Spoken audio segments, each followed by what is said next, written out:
Hey everyone, my name's Abby and welcome to the Brown and Bougie podcast, where I'm keeping it raw, real and relatable.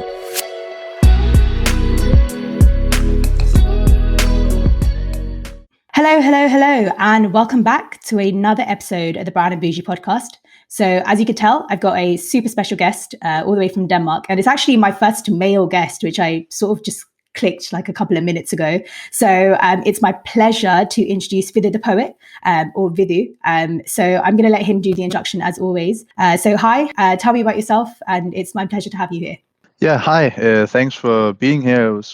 Thank you for inviting me, and I have also been looking forward to join and have a conversation with you. Thank you. My name is Vidsen, or my artist name is Vithu Poet. And as you mentioned, I'm from Denmark, born and raised with a Ilam Tamil background. I'm 25. I have been doing poetry and since 2010, where I started to write poems, and I had a blog where I wrote poems.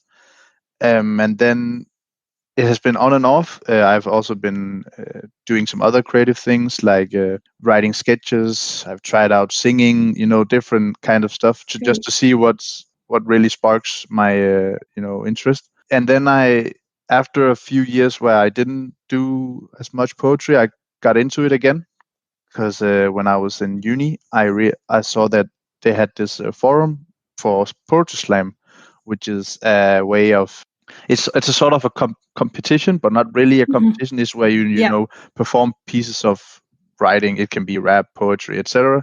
So that really got me back into it, and then I realized, this is where I can have a breathe hole from everyday life with work, etc. So where I was able to perform, both mostly English poetry, which funny enough, I'm from Denmark, but mostly write in English. But Danish, it was once in a while before, but I felt like English is where I could really more like explain myself. Not explain myself, I mean like Express yourself. Express yourself, yeah, exactly. And then I feel like later on I got into Tamil poetry as well. Because before that it was a bit, I was trying to like, I think the reason why I got into Tamil poetry is because I started connecting with other Tamil poets on social media and get inspired by their work, and then slowly getting into it. Yeah, it has been a great experience to get into that as well. I have 4 poetry collections out there, just for like PDF, nothing, just free to go and read, and also free English ones, and then a Tamil one, where I also try to translate it. Of course, when you translate poetry and music, the meaning changes. But I try to make a loose translation, so it kind of makes sense. You do so much stuff, which is because when I got introduced to you, I just thought you just did poetry, but the fact that you do lyrics and sing and everything like that, that's great, because you might as well, right? Like just give everything a go, see if it works out, and at least you tried, right? So exactly. And the main thing you need to remember when you're like trying out creative stuff is like, okay, are you like doing it because you find a relief, or you like it yourself, or are you doing it because that's kind of what you think other people would like, or is that's what I realized with some of the creative stuff I've done throughout the years. I've done like I've written like these sketches and done some like comedic videos, and then I realized at a point where I was doing that, I was like, okay, it began to be more and more where I just put out stuff in order to please an audience and stuff, and then you kind of like you lose the purpose of why you began doing it. And then it's I feel like that's really important, to keep reminding yourself, or like keep trying to like reflect, really, to see like, okay, how am I feeling about this, and so on. But however, I was quite lucky to be a part of a poetry collection with a bunch of young poets from my hometown in Vejle, Denmark, where there was like this cafe, actually, in collaboration with the local library, and they gathered us poets, and they were like, okay, we have a opportunity for you guys to get published. So that was like a super nice thing. Oh, that's sick. So we are like that's really cool. 13, 14 young local poets that are Mhm. like writers that got our work published last February. But there was like so it's like mostly other poets. They did like Danish poetry, but I chipped in with my English work, and it was nice to feel included in that way. That how you were allowed to do that, write in however you wanted it. So that was a great experience as well. Yeah, of course.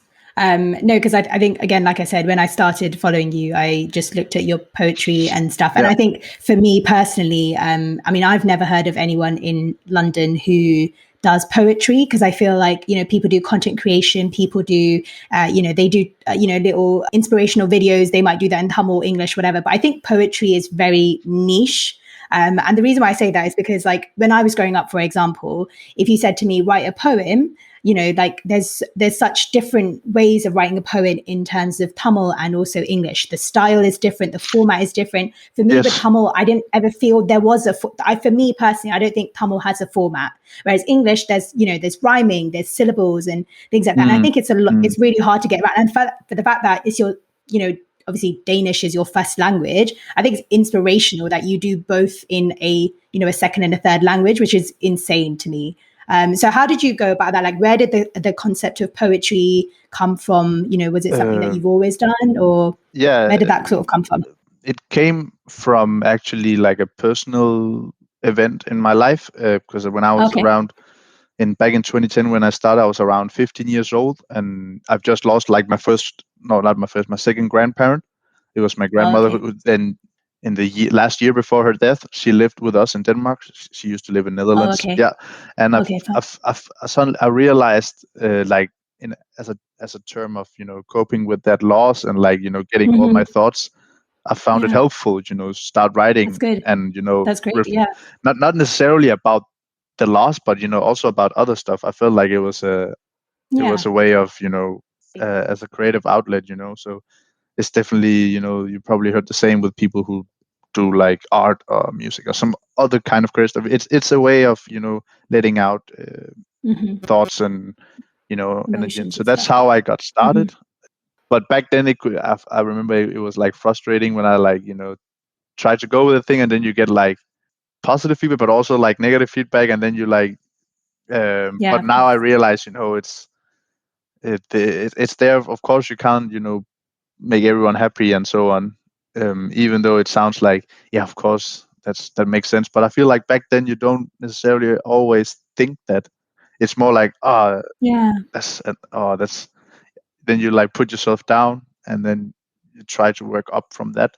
But that's it's a lot of pressure at that age, isn't it? Like, and I think when you get older, you sort of begin to not care about what other people think, and you're just going to be like, do you know what? I've gone through my own stuff. This is what makes me happy. This is what I'm going to do. Definitely. But we don't. And this is the thing. I've said this before, but sometimes we just don't prioritize our happiness. We don't do that. I mean, we never were told to do that growing up either, I guess, as well. So yeah, it's interesting, but it's good that you did it. I mean, you started somewhere, right? And it's obviously helped you now. So yeah, exactly. And also like been like doing like other stuff. I also tried out like there was a not in the start of my poetry, but like later on a few years after, I tried in the Tamil debate forums Pattimandram, where you like there's like a topic and then you can do it. You? I tried that once. Wow. And that was like the headline.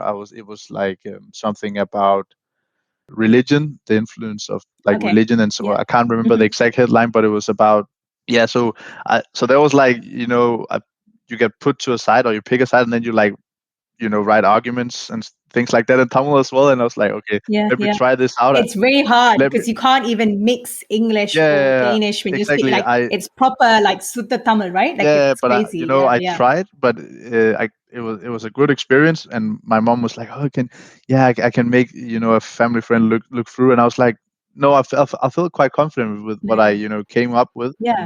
And it went quite well. And that was also like an experience. But that was also in the middle of when I like started to explore Tamil poetry a bit more and start writing that. Then I felt like, okay, that was a way of also in like exploring the language a bit more and try to formulate arguments, even though it sounds quite basic. But I've always felt like growing up that especially making arguments and debating in Tamil, especially. Oh, that's a whole Yeah. different thing than Yeah. like. Yeah. Of course. But that was also fun to try out. But there was also like these moments where some member of the audience, they come up to you and they'll say like, "Oh, I could really resonate, or I can really relate to what you said there." That's And nice. Yeah, that's nice. I think like at first I didn't like clock or realize what that meant, like, and then I realized, okay, this is actually, I'm actually in a position where I'm able to express thoughts, feelings based on myself also, but also like there's like other people out there who experience the same or like go through similar Yeah. things. And Yeah. also what I find really unique about poetry and songs and so on is that people, they draw different things from it. It's really incredible. Yeah, they're Like, gonna hear it differently, yeah, isn't it? exactly. And that's 100%. like, Yeah. I was like, whoa, it's like the same words, but people, they interpret it so different. And that's also Yeah. a really nice thing that I am aware of. Like, that's a really nice way to do for people, Yeah. especially. And Yeah. yeah. Okay, cool. So again, like I said, the whole poetry slam thing for me, I think I did one when I was like 14 years old and I almost broke down on stage. Like there's so much pressure, I feel, to be able to do it well. I mean, for you, probably not now. You're probably like an expert at it. But like, what part of you thought, do you know what? I've written these really good poems. Should I go and put them out there? Like, where did that sort of inspiration come from? Because a lot of people wouldn't do that, right? Like they might just keep it to themselves or whatever it is. So if someone was like a budding writer or, whatever it is, what's your sort of advice that you would give them in terms of where to start, in terms of just putting themselves out there? Because you've obviously done it in loads of different spaces. So. Yeah, but I feel like the poetry slam space in Denmark there's this kind of special culture about it. It's like a really laid back Okay. Oh, I forums, see. Okay. like across the cities. Because the thing is about where to start and where to put it out. I experienced, the cafe I mentioned about in my hometown. They also have these poetry nights, and if you don't feel like comfortable, with debuting on like in a competitive space, I would definitely Yeah. Yeah. recommend if there are, wherever you live, I think there should be, or hopefully you should be, like spaces where you can just come and perform, like open mics, for example, Oh, where you okay. can. So like not in a competitive way, Yeah, just to like put I f- yourself out there type yeah, thing. I Okay. feel that could be a good way to start. Even though I actually started straight in the competitive Okay. environment, because Yeah. Yeah. I felt like back then I Yeah. was like, okay, I want to like jump into it and get that Yeah. experience Yeah. and not get See, I'm like not that as well. not get I'm a it very out of like the. throw myself in the deep end. Yeah, Yeah. exactly. Yeah. But Yeah. but to give an advice, I'm not sure if everyone is like that, but you can do either way, I Yeah. Of think. course. But if you like. Cool. So in terms of you, so we talked about sort of where you started in terms of poetry and stuff, and we've talked about, your inspiration being your emotions and, Yeah. real life experiences, whatever. But in terms of, I know you said you kind of go through sometimes phases of writing. So is it like, oh, you look at something and something just immediately inspires you, you go, oh my God, I just like a creative spark goes in your head. Is it like an automatic thing, or is it just something that you go, oh, do you know what? It'll be really nice to write about this. Let me take my time and sit down and write. Like, how's the process of I have like it can be, I write like these random times. It happened a lot when I'm like on public transport. Like, I get a thought, or like I get a rhyme, just a Yeah. rhyme in my head, and then I build Okay. upon that. Sometimes, Oh, okay. sometimes Okay. Cool. Cool. Yeah. Yeah. I've written some of my shorter poems. They have been like written within like 15-20 minutes, and then maybe I just write it and I look maybe back at it and I'm like, okay, then it's rarely that I edit it. I like to keep it as it is, As it is. Yeah, Yeah. Because it's like the raw version, yeah, right? Like, exactly, yeah, it's just like exactly. real and raw. Yeah. Yeah, Yeah. and Yeah. then you mentioned about, oh, can you write about this, that. I use that as a way of, okay, if I haven't like haven't got inspiration in a long time, I do that as a terms of, as an exercise, to keep it going. Yeah. To just keep it going. Yeah. Yeah. Yeah. So Yeah. I've Fair enough. I've I've done that like few times where I've asked people like through my social media, okay, put out some words, and then I did one in Tamil as well. They put out some different words, and then I put all these Yeah. I've seen you do put that. all Yeah. these words Yeah. Yeah. together, Yeah. and then I think it's for me, it's is some of these exercises really helps me, like, relax in some sort of way, so Yeah, I of can really course. Yeah. focus on this concrete thing and Mhm. then try Yeah. to make something out of it, and then when you like done with it, then you like back to reality and stuff. But for me, it has been, as you say, mostly where I have an idea or like a word or sentence that pops up, and then I build upon that. So that's like how my writing process like mostly goes. But Yeah, for also sure. once a few times it can be, get inspired by events that happens, in society or in the local, your local network, or but it can also be, yeah, of course, mainly, event, not even mainly experiences I've had, and yeah, your relatives might have had, or friends might have had, or even something you come across, and then you really think about that and try to reflect upon. And I also feel like it's a way of, you know raising my voice in terms of if there's like, themes. Yeah, it's the platform to say something on, isn't Controversial. it? It Yeah, can yeah, be for like sure. difficult Hmm. themes or taboo topics or controversial themes Yeah, that you can raise about in a manner that is, I feel like it's digestible for people, right? Creative yeah, for pieces like sure. Yeah. poetry and music, and Hmm. it makes people uh, digest and think about these topics in a way that, okay, it can start some thoughts and reflections. Okay, cool. So I'm gonna throw you off guard here. Would you mind reading like one of your favorite poems that you've written, whether it's in Tamil or English, if you don't Uh, mind? okay, I've written this one called Kanavugal Dreams from my. Okay.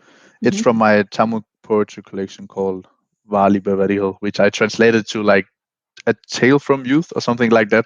I can't remember. Yeah, yeah, yeah. No, that is yeah, that's That's what I literally tried to translation. do. But okay, Yeah. Hmm. and then I can, read it out in Tamil and can like sum up like what it's about. Yeah, yeah, sounds Okay. good.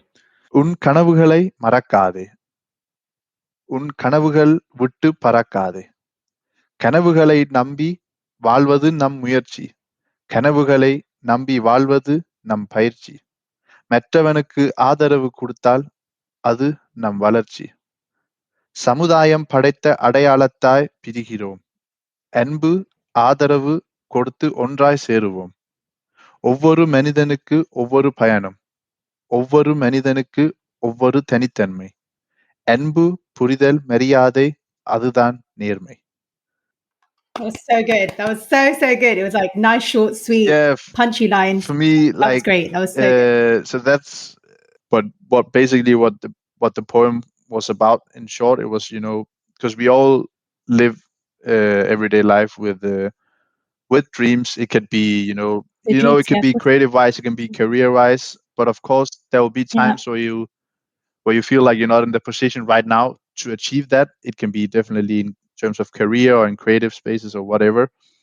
But that's why I also like mentioned that it's like a journey, and we are like constantly tested in terms of, okay, keeping our dreams alive and so on. But it's also in relation to what I wanted to say is that, we all different, we all have different paths and different ambitions, and it's really important to like try to understand to some sense like what people are going through, and keep that, having that mindset in terms of, trying to understand what other people are going through. But of course, yeah, we are all humans, right? So of course we have all tended to, as make assumptions and talk behind people's back. Like, I feel like everyone has done it, and I feel like I've also been yeah. guilty of it myself. I Yeah, of would course. Yeah, admit that definitely. But I feel like it's a learning curve. So definitely, when you think back to what maybe you have done before and experienced before, you learn from it and you try to grow in order to, not do similar mistakes or similar things like that. So it's also to be transparent and also to be fair to yourself, but to recognize that it is a learning curve, and we are all in a position where we constantly grow, and it's to keep an open yeah. mind and It's very true. try to be Yeah, understanding. It's a good way to go. But yeah, yeah. That's very but true. yeah, Yeah, yeah. but it's definitely, I feel like, in one degree or other. Like everyone has been through rough patches, and it's definitely something. Yeah. So I was told to pick a tune of the day, and Yeah. it's actually a song that has a great meaning to myself. It's like the one and only Tamil song I've written, and it's for a Canadian Tamil artist called Vithu. So he and I have been like Okay. online. We have been like friends online since like 2013, where where you've been like follow each other's works and journeys and so on. And then he reached out. It was like during summer 2019, so almost 2 years ago now. And then this song came about. It's called Kanni. So Okay. Great. yeah, so Fantastic. he was super nice guy, and he does like he sings and he produces himself as well, and does a lot of things. So that was a great experience to make write a simple Tamil song to his. Yeah. So It's insane. it was crazy how we went about it, because I wrote the lyrics and then he took it and then played around with it with different melodies and so on. So No, I'm looking forward to hearing it because I don't think I have. So yes, I'm definitely looking forward to myself and also everyone else listening to it as well. So yeah.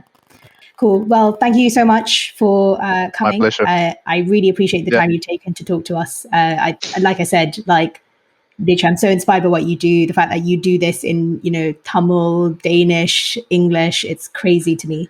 And thank you so much. And we'll catch up sure. Thanks a lot for inviting me on. It's been great to have a chat with you, and looking forward to you releasing like other podcasts with like other guests, and I'm like happy to be here and contribute and have a great healthy conversation. So thanks.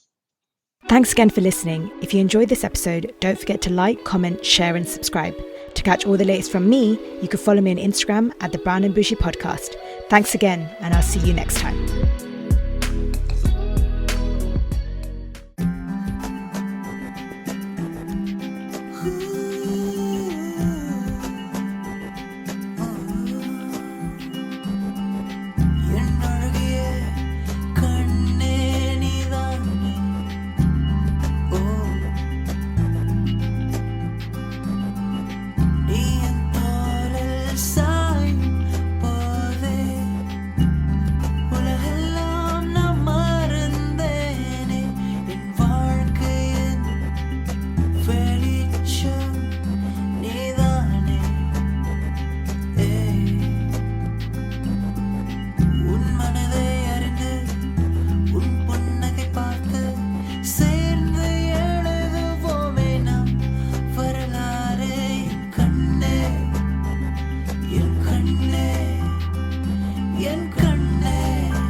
நிஜமாகவே